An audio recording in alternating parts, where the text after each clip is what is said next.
Hi, it's Miles from 600miles.com. I had to change the cam timing on my Honda 600 coupe. I bought this thing about a month ago, and I guess the guy that rebuilt it had the cam timing off by one tooth. Apparently he's milled the head and raised the compression, so when you do that it changes the cam timing. So he had it one tooth toward the front, so it'll run fine that way. It just doesn't have any power. And the line on the crankshaft down there was set on the F instead of the T. So, and these two valves are already advancing beyond where they were supposed to be. So I'm going to show you how to rebuild the what most people call the distributor, and replace the seal and the tack drive on the coupe.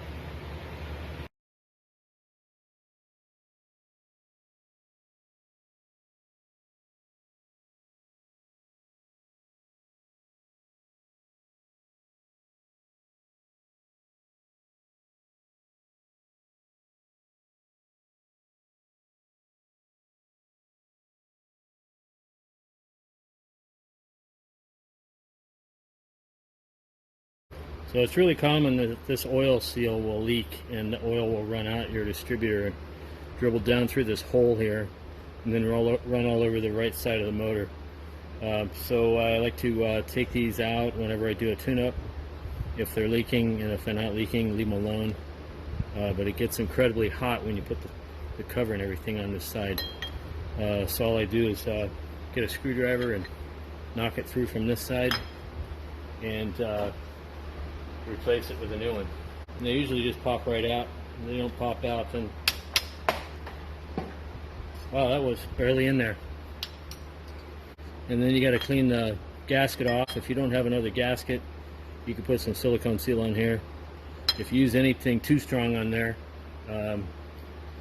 if you need to ever take the bearing out, you'll have to put a new gasket on every time. So I either put them in with nothing on them or with a little bit of silicone seal. And this one looks like it's just going to peel right off easily. This is an aftermarket gasket. You can tell most of the original ones are black in color. And normally I save that, and I've got a big pile of them, but I'm not going to save it. So then I just wipe it down and then scrape the residue off with a razor blade.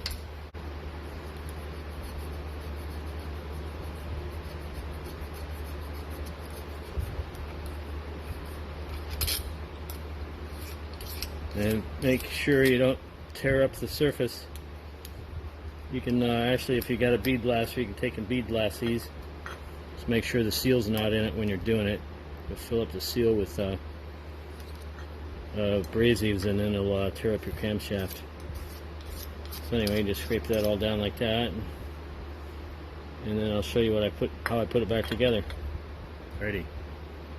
So when you have your bearing out, you want to check the surfaces, the holes. Check the holes, make sure they're not stripped, and then check the inside of this bearing surface and make sure it's not torn up. And this one looks really good. In fact, over here it looks fairly like it was a new bearing when he put it in. But these get scored up really bad if you have oil starvation. So all you do is put the new seal in and just set it there. I put mine in a vise and crank it down a little bit just so it's snug. And then I use a new seal. It's 20 by 30 by 5. And I've been changing them from the single lip original seal to this one here, the TCM. But you can buy these at bearing stores.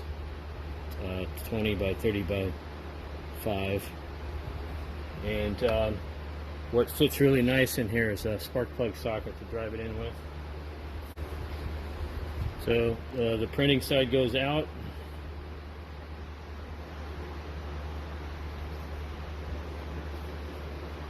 Spark plug socket fits perfectly. 13/16 spark plug socket, not the 16mm or whatever the other sizes are.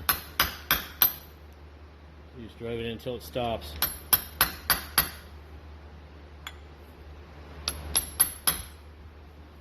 Alright, and then what I do is to check these spark advancers, you want to check the springs, and what I do is if they're really loose, and this one's really tight actually, if it's really sloppy, it'll make noise when it's running. So what I do is I take a pair of needle nose pliers like this and I crimp the springs. And if you do this just a little bit on each one, it'll make the springs tighter, and it'll make the advancer tight. Now you want to take these apart too and clean them, and I like to use 600 grit. So you just take it, wrap it, and then clean the inside, and then I use some silicone grease on it. Get all the stuff off the inside there. And then you also want to check these right here. These will wear just from normal use. I use this super lube. And I put a little bit on the inside here. You don't need a ton. Just put a little bit on there.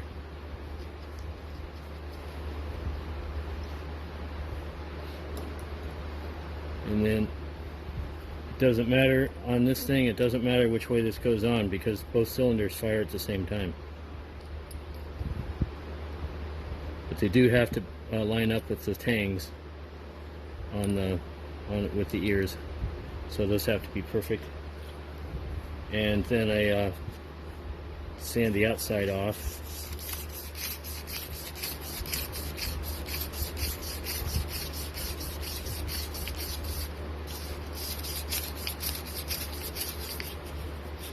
So you just want it so it's smooth and doesn't have any rough spots on it.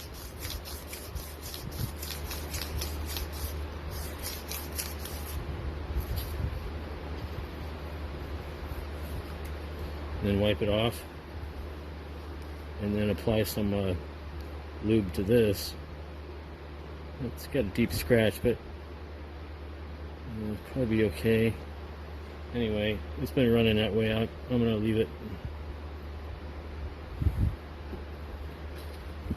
Same thing, you don't need a ton, just enough to lubricate the points. You don't want any grease getting into the electrical part. You set that on there like that, and the next piece is the spark advancer. This is where the vacuum advancer hooks on at the top here, and what you want to do is grab these and move them around and see if there's a bunch of slop in them, because it's pretty common that they get sloppy. If they get sloppy, you can actually rotate them around a little bit and find the sweet spot. So yeah, you can see this one here moves slightly. Every time it moves when it's advancing, your points gap will change. So it's pretty good right there.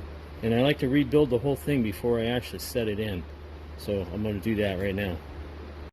So here's the way I like to put my wires in. I put the points and I put the blue wire underneath the bolt and the condenser underneath the washers and the nut on the inside. And then when you put it on the plate, it's got a special part that's factory from Honda, but you can't buy it separately. It was never offered separately, and that is this little bracket here.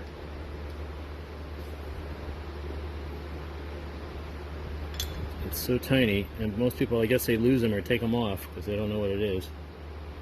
It's that little bracket, and that holds the wire in place when the engine's running. Because when it advances, what's going to happen is it's going to rub a hole in the wire, and then you'll short out your wire on your casing here. So make sure you got that little piece. If you don't have one, either buy one somewhere or make one and put it on. It's a pretty important piece. So here it is assembled.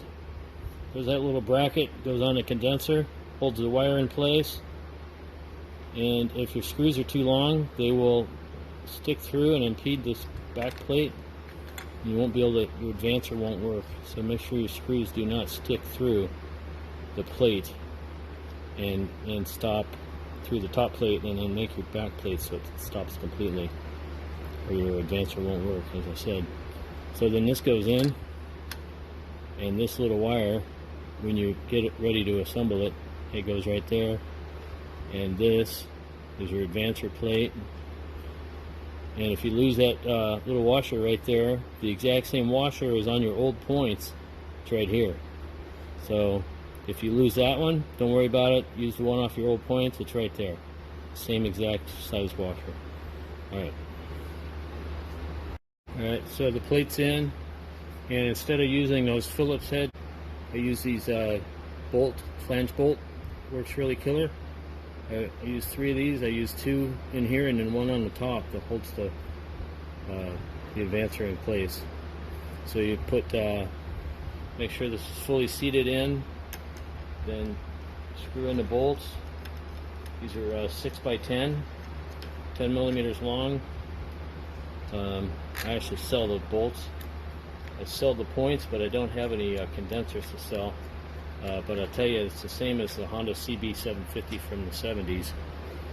So probably 1969 through 1975. I'm not sure, maybe even later than that. Alright, so you tighten up those bolts. 10 millimeter socket.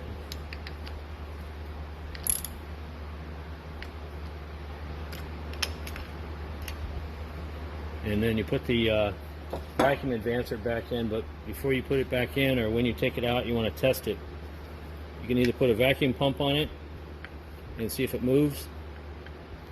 Moves with the vacuum from the carburetor, or you can actually suck on it right there, but this one tastes like gasoline. I've already tested it.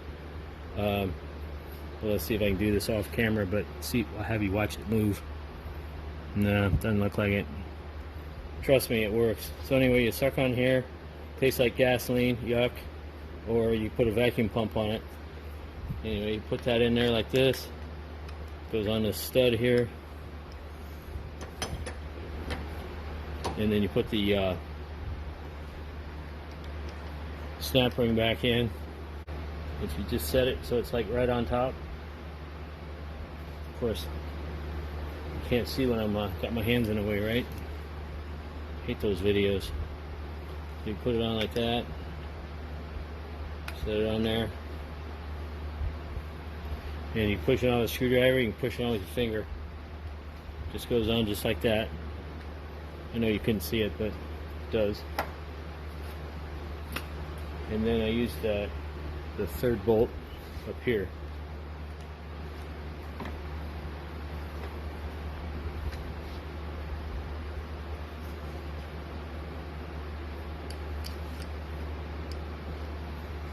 And the same thing, if this bolt's too long, it'll hit the shaft here, and then your vacuum advancer won't work. So when you first start it, you want to put it right about in the middle and then tighten it down. And it's the same size as the ones that are in here, 6x10. And what you want to do is actually kind of crank it inward so it's not resting on that snap ring all the time, and then tighten it down. So that's the distributor. Some people call it the distributor.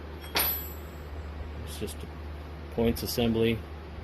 And then when you get it on the car, then you can actually set the gap. You could set the gap. And now we're going to do the replace the tack seal on the tack drive. There's a seal in here, and that one's been leaking, so that's not too hard to get out. But I'm going to clean this up a little bit too, and put the new seal in. Let's see what size it is. It's super tiny. It's about smaller than a dime, I think. It's an odd one. It's 4.8 by 15 by 4, and it's a single lip seal. I haven't even tried to find a double lip on that one. The way we used to get them out at the motorcycle shop was to clamp a pair of small vice grips in there and hit it with a hammer. A lot of times you can just take some diagonal cutters and pull it out like this.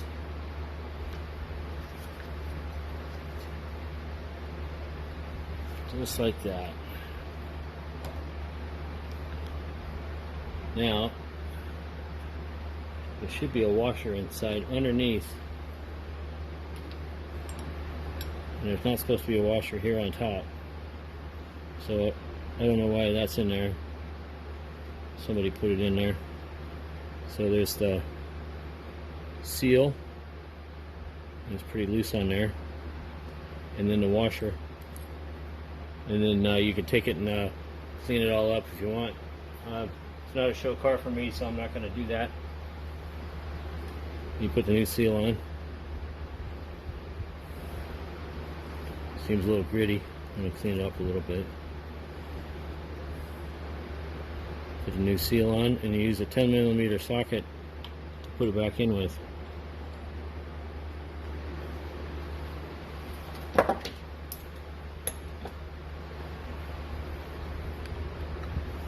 Just drive it down until it stops.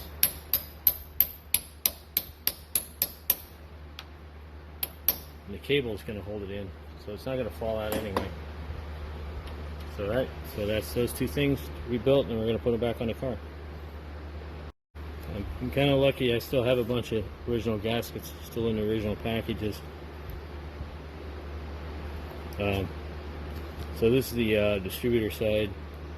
That's the part number for it, if you could find one.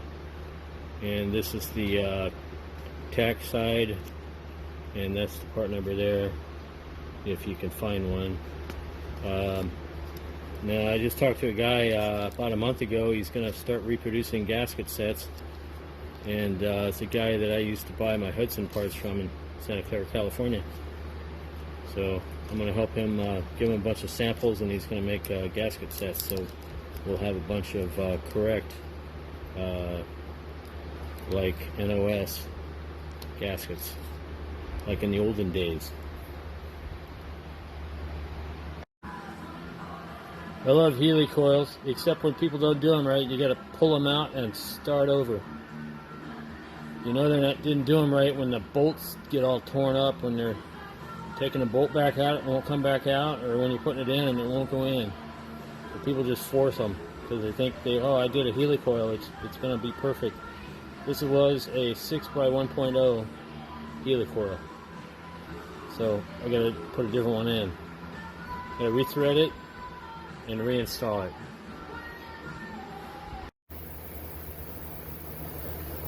Okay, so I've already peeled out one of the Healy coils and replaced it. I had to rethread the hole. It was this one here. Now I'm doing this one here because the bolt won't thread in. And when you put these in, you're supposed to put them in 1/2 turn below the surface. This one's not. You can see I'm just peeling it straight on out. Stainless steel. So, gotta get it all out. And that's about as long as it is, about 2 inches. Then what you're gonna do is rethread the hole. If you're starting out fresh and the hole is stripped, you need to drill it out first. And then you thread it out with a special Healy coil tap. It comes in a kit. It used to be really cheap. It used to be $18. So there's some debris in that. And then I'm going to blow it out with air. Just blow it out.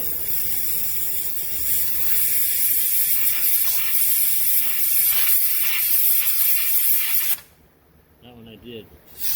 These two are good. There it is. You got to break that thing off when you're done. If you don't break it off, then it's still not going to work. So you put it on the preloader. It's got a little tab on the end of this thing that drives it in. And you stick it in the tool like this. And I like to use a little crescent wrench. Although you can use a tapping T-handle if you want.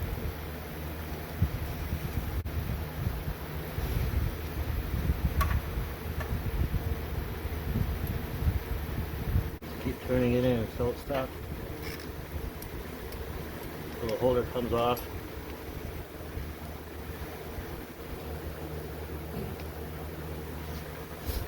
And you screw it back in. And crank it in a little bit farther. Get some light on that thing.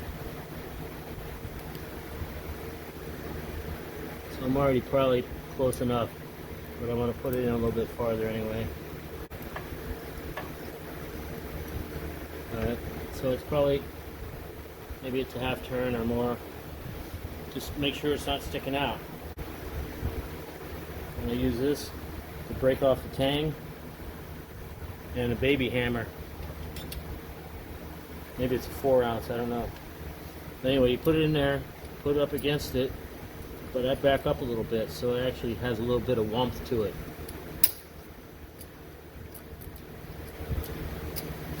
And then after it's broke off, then you blow it out with air. Then you test it with a bolt. See if it's actually correct. If it's not correct, the bolt won't go in all the way.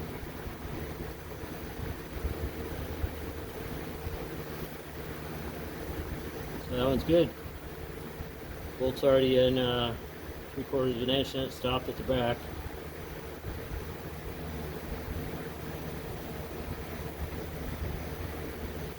And now I can put the other cam bearing in, the spring, and then the gasket and the cam bearing, and then all the bolts, and then readjust the valves, and the timing will be done. And then I'm going to take the master cylinder out and rebuild that.